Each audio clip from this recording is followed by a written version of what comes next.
darker.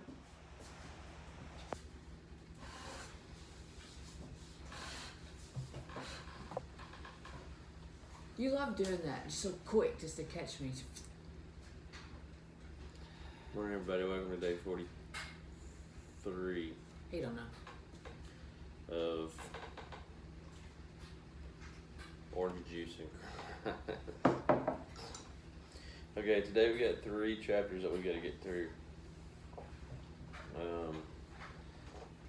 Maybe. In Deuteronomy 8, 9, and 10, I believe. We'll start reading, and if we just get chatty about it, we'll just wait and go to the next one. I don't mind the conversation. I think it's nice. She's all chatty Cathy. We just woke up.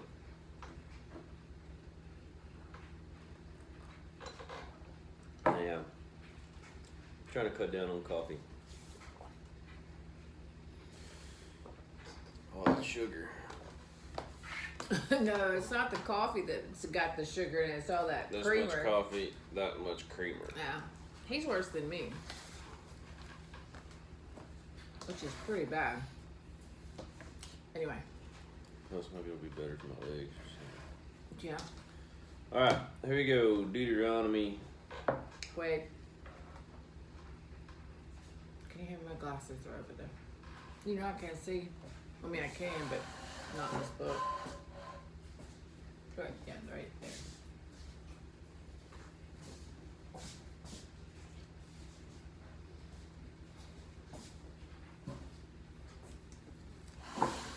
Right.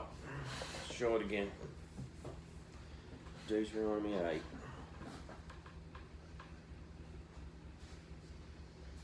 Deuteronomy 8. Be careful to follow every command I am giving you today, so that you may live and increase and may enter and possess the land the Lord promised on oath to your ancestors. Remember how the Lord your God led you all the way in the wilderness these 40 years to humble and test you in order to know what was in your heart, whether or not you would keep his commands. He humbled you, causing you to hunger, and then feeding you with manna, which neither you nor your ancestors had known, to teach you that man does not live on bread alone, but on every word that comes from the mouth of the Lord. Your clothes did not wear out, and your feet did not swell during these 40 years. Know then in your heart that as a man disciplines his son, so the Lord your God disciplines you. Observe the commands of the Lord your God, walking in obedience to him and revering him. For the Lord your God is bringing you into a good land, a land with brooks, streams, and deep springs gushing out into the valleys and hills, and a land with wheat and barley, vines and fig trees, pomegranates, olive oil, and honey, a land where bread will not be scarce, and you will lack nothing, a land where the rocks are iron, and you can dig copper out of the hills. When you have eaten and are satisfied, praise the Lord your God for the good land he has given you. Be careful that you do not forget the Lord your God, failing to observe his commands, his laws, and his decrees that I am giving you this day. Otherwise, when you eat and are satisfied, when you build fine houses and settle down, and when your herds and flocks grow large and your silver and gold increase and all you have is multiplied, then your heart will become proud, and you will forget the Lord your God who brought you out of Egypt, out of the land of slavery. He led you through the vast and dreadful wilderness, that thirsty and waterless land with its venomous snakes and scorpions. He brought you water out of hard rock. He gave you manna to eat in the wilderness, something your ancestors had never known, to humble and test you so that in the end it might go well with you. You may say to yourself, my power and the strength of my hands have produced this wealth for me. But remember the Lord your God, for it is he who gives you the ability to produce wealth and so confirms his covenant, which he swore to your ancestors as it is today. If you ever forget the Lord your God and follow other gods and worship and bow down to them, I testify against you today that you will surely be destroyed. Like the nations the Lord destroyed before you, so you will be destroyed for not obeying the Lord your God. I think this makes a good point that no matter what, God's going to provide. And when I say this, no matter how harsh the environment, no matter how harsh your situation, because he walked the Israelites through the desert 40 years, and that was a pretty harsh situation. That was the harshest. Yeah, a harsh environment, and he brought them out of it. But I think in here in this verse 8 or chapter 8, he reminds you that remember what he's brought you through. He'll continue to bring you, and he'll always bring you through it. But don't let your heart grow proud, otherwise it'll destroy you. Yeah, don't forget where your blessings come from. Yeah, don't forget where you came from. So, and if you'll notice, what I've noticed, they're reminded a lot, like it's thrown up to them a whole lot, that they were brought out of Egypt. Out of slavery. So, Well, yeah, it's proven a point, because every time they get too big for their britches, you know what I mean, or they forget when they complain and forget that they've been provided for, that's the first thing that comes up. Hey. And it happens. I mean, hell, I do it. Man, I do it all the time. You know, and I've even said it before, if things start going real good and all of a sudden you become pretty proud and boom, you don't have time to do Bible study. When's the last time we did Bible study? Like 3 days ago or something? No, 4 days? Longer than that. I can't remember, it's a blur. You know, you just let life get in the way. Life gets in the way. You're content. You're happy. You start putting everything first before it. Like, you know, for instance, we just put in a big swimming pool, and instead of waking up every morning, you know, I've been trying to get up early every morning, and instead of waking up every morning early to come in and study the Bible, I did it once, but instead to come in and study what the lesson was the day before, just to reiterate it, end up walking in, sitting down, looking at Facebook or something, or thinking about what I got to do this stupid swimming pool. So, yeah, I think that's a pretty good chapter right there. I think it's very accurate for the day. Yeah. All right. It says God often uses hard times in life to teach us important lessons. Here we see that he had a twofold purpose in Israel's 40 years of wandering. First, the trials were brought upon Israel to humble them. God wanted to learn who they really were with him. God wanted to learn who they really were in relationship with him. Second, the trials were given to test Israel, to demonstrate what was really in their hearts. It says sometimes God tests us in similar ways, pushing us to examine ourselves. We need to take advantage of the difficult times, using them as stepping stones towards progress. As we begin to experience spiritual growth, it says we need to remember to give credit where credit is due. We must be careful to give God the glory. We must not selfishly claim what belongs to God alone, for this leads us to the proud self-sufficiency that invariably results in a fall. And that's very true. Mine pretty much just mimics that. So, Yep. Are you ready? Do not forget the Lord. That's what that's. Yeah, go. Deuteronomy 9. Hear, Israel. You are now about to cross the Jordan to go in and dispossess nations greater and stronger than you, with large cities that have walls up to the sky. The people are strong and tall, Anakites. You know about them and have heard it said, who can stand up against the Anakites? But be assured today that the Lord your God is the one who goes across ahead of you, like a devouring fire. He will destroy them He will subdue them before you, and you will drive them out and annihilate them quickly, as the Lord has promised you. After the Lord your God has driven them out before you, do not say to yourself, the Lord has brought me here to take possession of this land because of my righteousness. No, it is on account of the wickedness of these nations that the Lord is going to drive them out before you. It is not because of your righteousness or your integrity that you are going in to take possession of their land, but on account of the wickedness of these nations. The Lord your God will drive them out before you to accomplish what he swore to your fathers, to Abraham, Isaac, and Jacob. Understand then that it is not because of your righteousness that the Lord your God is giving you this good land to possess, for you are a stiff-necked people. Remember this, and never forget how you aroused the anger of the Lord your God in the wilderness. From the day you left Egypt until you arrived here, you have been rebellious against the Lord. At Horeb, you aroused the Lord's wrath so that he was angry enough to destroy you. When I went up on the mountain to receive the tablets of stone, the tablets of the covenant that the Lord had made with you, I stayed on the mountain 40 days and 40 nights. I ate no bread and drank no water. The Lord gave me 2 stone tablets inscribed by the finger of God.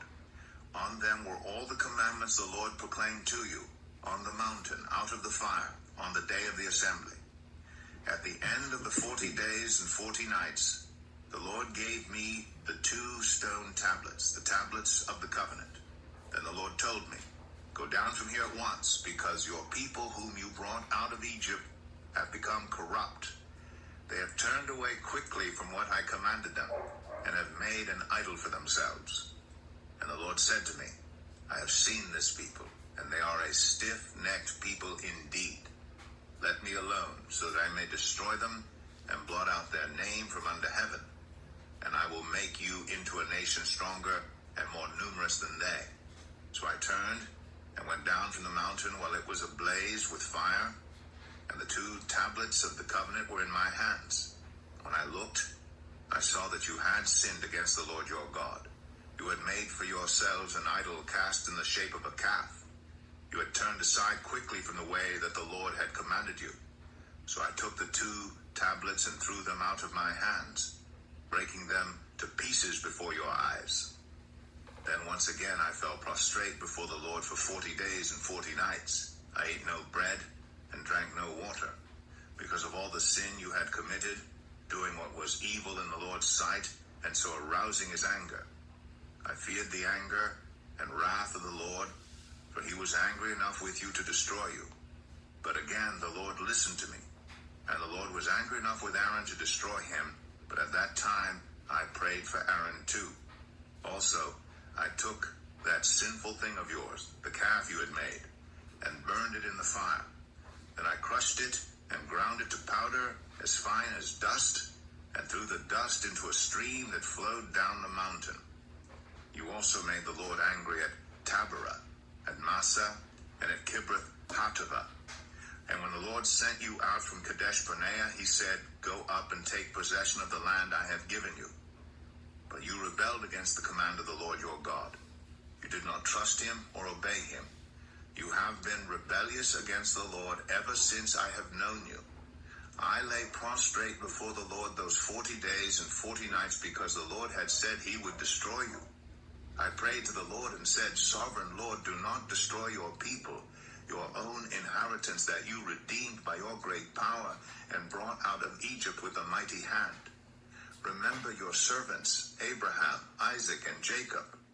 Overlook the stubbornness of this people, their wickedness, and their sin. Otherwise, the country from which you brought us will say, because the Lord was not able to take them into the land he had promised them, and because he hated them, he brought them out to put them to death in the wilderness. But they are your people, your inheritance that you brought out by your great power and your outstretched arm. Deidre. Okay, so it stuck out to me when he said, and I know that we are aware that we're taught that God is all-knowing. You know, But sometimes reading the Bible, it brings questions. Like you have questions about why is this happening this way and why didn't that. So when it stuck out to me when he said, he was talking about the righteousness. It's not because the Israelites are righteous. It's because the people that have the land are wicked. Mm-hmm. And it says you will possess the land because of their wickedness.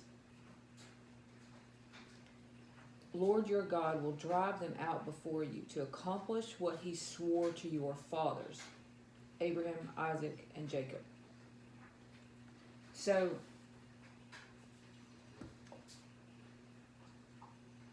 way back, however many years before, I don't know how many years ago that is, 3,000? So, when he swore this to Abraham and Jacob and Isaac, he already knew what land he was going to give them. You know, he knew what land it was.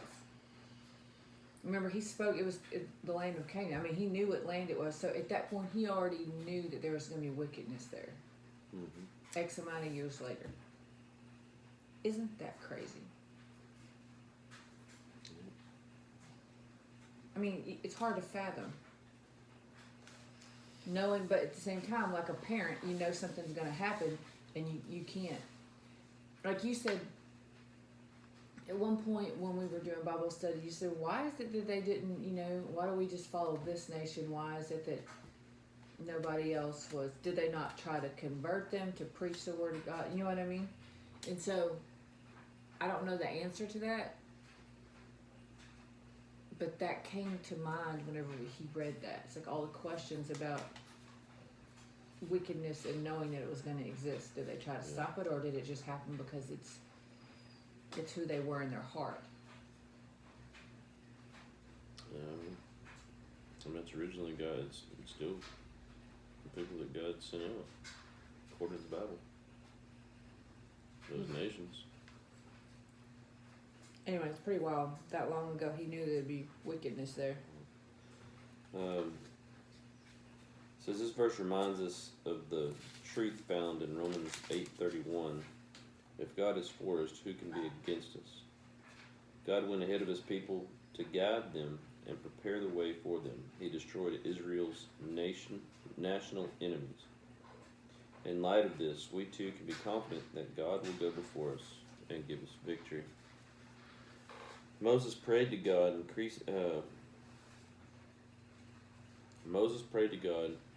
interceding for his people. In this process of spiritual growth, we will experience times of failure, but we must always remember that the intercession of God's people is vital to our progress. It says we need to build relationships of support that will result in this kind of intercession on our behalf.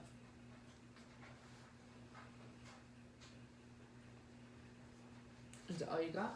All I got. Hit the button. Deuteronomy 10. At that time the Lord said to me, chisel out 2 stone tablets like the first ones, and come up to me on the mountain. Also make a wooden ark. I will write on the tablets the words that were on the first tablets, which you broke. Then you are to put them in the ark.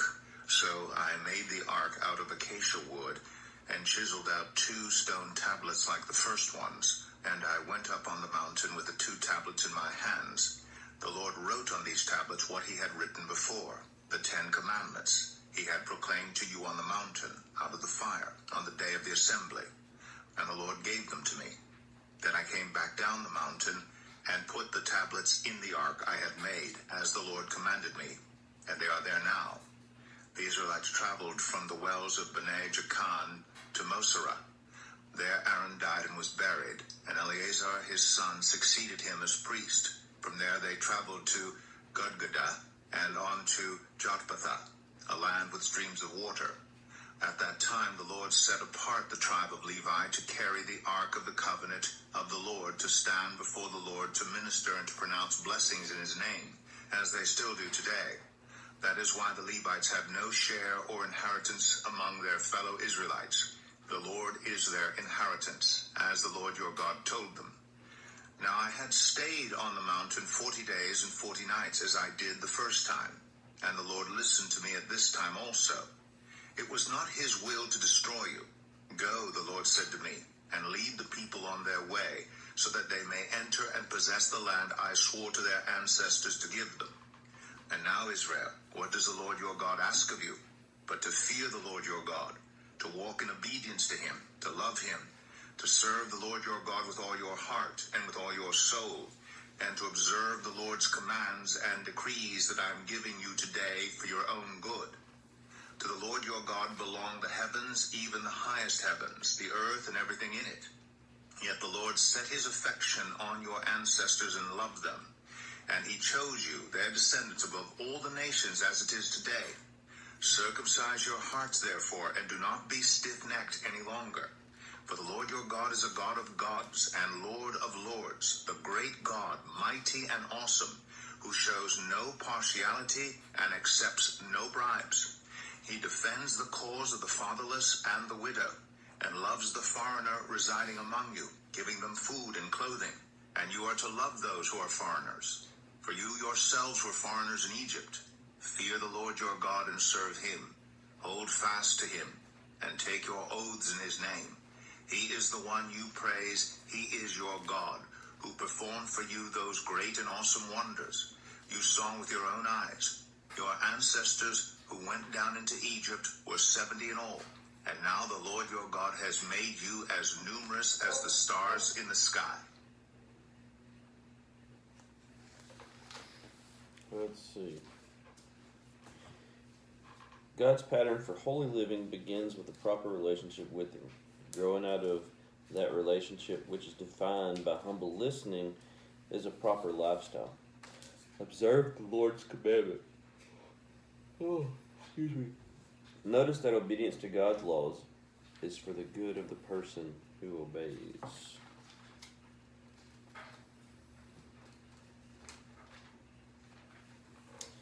It says, it is so easy to allow circumstances to harden our hearts. It's natural for us to respond to difficulties with stubbornness and rebellion.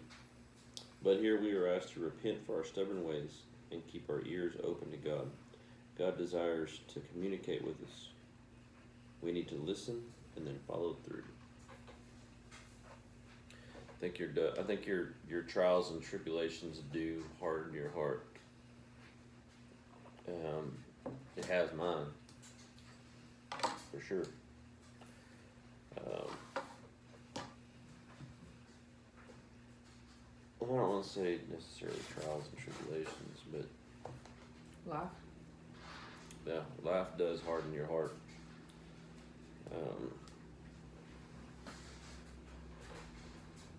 I think it's hard to come back around from that. I never can find it. Here.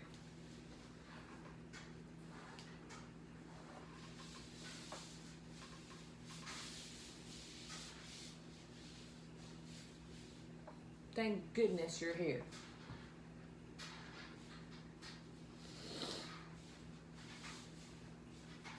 Hey Bible readers, I'm Tara Lee Cobble and I'm your host for the Bible Recap.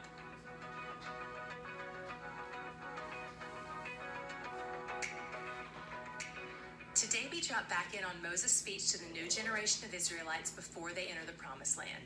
This is his final locker room talk. He's recounting all the ways they've made bad plays in the past, and he's going over the plays they want to execute well in the future. He tells them that the wilderness was a test to refine them, and it's clear that the Promised Land will be a test as well. It's not some kind of end game for them, some kind of reward where they can just kick back and do whatever they want. They personally won't retain the land unless they respond to God's covenant promise by worshiping him alone. The Promised Land is just another part of God's process to restore wicked humanity in relationship with himself. And he knows how this next step will turn out too. He's not testing them for his sake, he's testing them for their sake. This generation had yet to encounter anything that was really a result of their own actions. They had to endure at least a portion of the 38 years of wilderness that their parents received as punishment, but they weren't complicit in the rebellion at Kadesh Barnea. So this wasn't a punishment for them, even though they had to endure it just like their parents did. I'm sure it felt like punishment at times, but it wasn't in response to anything they had done. For them, it was discipline. It was training in how to respond to hardship and how to trust God. It's important to make a distinction between punishment and discipline. And in fact, for those of us who know Christ, all our punishment has been absorbed by him on the cross. If you've been adopted into God's family, you are his forever, and you can rest assured that he is never punishing you. He might be disciplining you as any good father does, but you will never, ever, ever see his wrath. Not ever. Christ absorbed it all on the cross. It's not that we don't deserve punishment. We absolutely do. It's all we deserve. But Christ took what we deserved and gave us what we could never earn: eternal love and acceptance into God's family forever. The Israelites needed to be humbled despite 400 years of slavery. They needed to be tested to see what was in their own hearts, to see who they really are. They also needed to see his provision, to see who he really is. He tested them, and he provided for them. They always had food and clothes, and even their feet didn't swell. I've been in that desert, and I can tell you, that is a miracle. I was there for 24 hours, and my ankles were the size of my knees. They were there for 40 years. Moses wants to remind them of all God has done, because honestly, given their track record, he knows what to expect from them. Yesterday, he warned them against one particular kind of wrong thinking, and I mentioned that we'd encounter two more today. Yesterday's first warning was against fear and mistrusting God. Do you remember what the antidote to fear was? I'll give you a second. He told them to recall who God is and what he has done for them. We see him reference the same antidote today for two entirely different kinds of wrong thinking. Today, in his second warning against wrong thinking, which comes in 8:17-18, he says, "Beware lest you say in your heart, 'My power and the might of my hands have gotten me this wealth.'" So while yesterday's warning was against fear, today we see him warning against pride. Prosperity can numb you to God's activity, even when God is the one who brought that prosperity. The third kind of wrong thinking he warns against comes in 9:4, and it says this: "Do not say in your heart, after the Lord your God has thrust them out before you, 'It is because of my righteousness that the Lord has brought me in to possess this land.'" This third warning is also against pride. The second warning was against pride in their efforts, and this warning is against pride in their righteousness. It's interesting that they have to be warned twice against pride and only once against fear. In our society that beefs us up and tells us it's all about us and what we deserve, we would do well to heed these warnings too. Pride makes us forget God just as much as fear does. Both kinds of wrong thinking, fear-based and pride-based, have their roots in forgetting God and fixing our eyes on ourselves and our enemies. The way to fight these kinds of wrong thinking is to remember who God is and what he has done. God says it's not because they're righteous that he gives them the land, but because the other nations are unrighteous. We can't earn God's blessings. They're a gift, freely given to the undeserving. This is humbling, but it also should be comforting. It should prompt us to stop striving for his approval and favor. It has already been granted to us in Christ. God blesses us because of his goodness, not ours. And in fact, right after Moses warns them against thinking it's because of their goodness, he gives them a very lengthy reminder of exactly how ungood they really are by going over 5 stories of their rebellion in the wilderness. The golden calf, the fearful rebellion at Kadesh Barnea when they said they wouldn't go in to take the land, and 3 times when they grumbled over food and water, doubted his plan, and wished they were back in Egypt. God doesn't just want their obedience. He wants their affection and relationship. Moses reminds them that God's rules aren't about diminishing their joy and freedom, but about increasing it. God has chosen and set them apart through no doing of their own, as we've seen time and time again, for their joy. In 10:16, Moses uses a peculiar turn of phrase when describing how this all plays out. He tells them, circumcise your heart. We know that circumcision serves as a physical sign of the covenant between God and the Israelites, but this is an indication to have a full transformation and commitment, spiritual, emotional, and mental. Because again, like we talked about yesterday, the ancient Hebrew word used here for heart encompassed all those things. He goes on to tell them that one way they can demonstrate the love they've received from God is by caring for the fatherless, the widow, and the sojourner. These would be the people among them who typically don't have any physical land or inheritance. God commands for all of them to be taken care of by their unique nation-state community. And you may recall that this same sort of provision is made for the Levites, who also have no land inheritance. We continue to see God showing how attentive and thoughtful he is toward the have-nots. What was your God shot today? I loved this little moment in 10:14-15. Behold, to the Lord your God belong heaven and the heaven of heavens, the earth with all that is in it. Yet the Lord set his heart in love on your fathers, and chose their offspring after them, you above all peoples, as you are to this day. God owns everything, yet he set his heart on me and on you. And not only is it not because of any good works or righteousness, but it's despite the fact that I lack those things. That kind of love is magnetic. When I stop to remember who I am and who he is, I can't help but be drawn to him. He's where the joy is.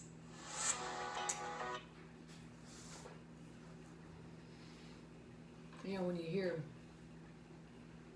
I don't know, it's just deep when you turn it around that it's not, like, we don't have to strive for his love. He already loves us. I think we'll learn more about that once we get to the New Testament with Christ. Yeah, because that's not, definitely, we're not there yet. You know, when you hear that, it's like, wow, that's opposite of, I mean, not that he doesn't love the Israelites, even though they're like, I mean, you can see how much he loves them because they're still here. Because they were pretty awful.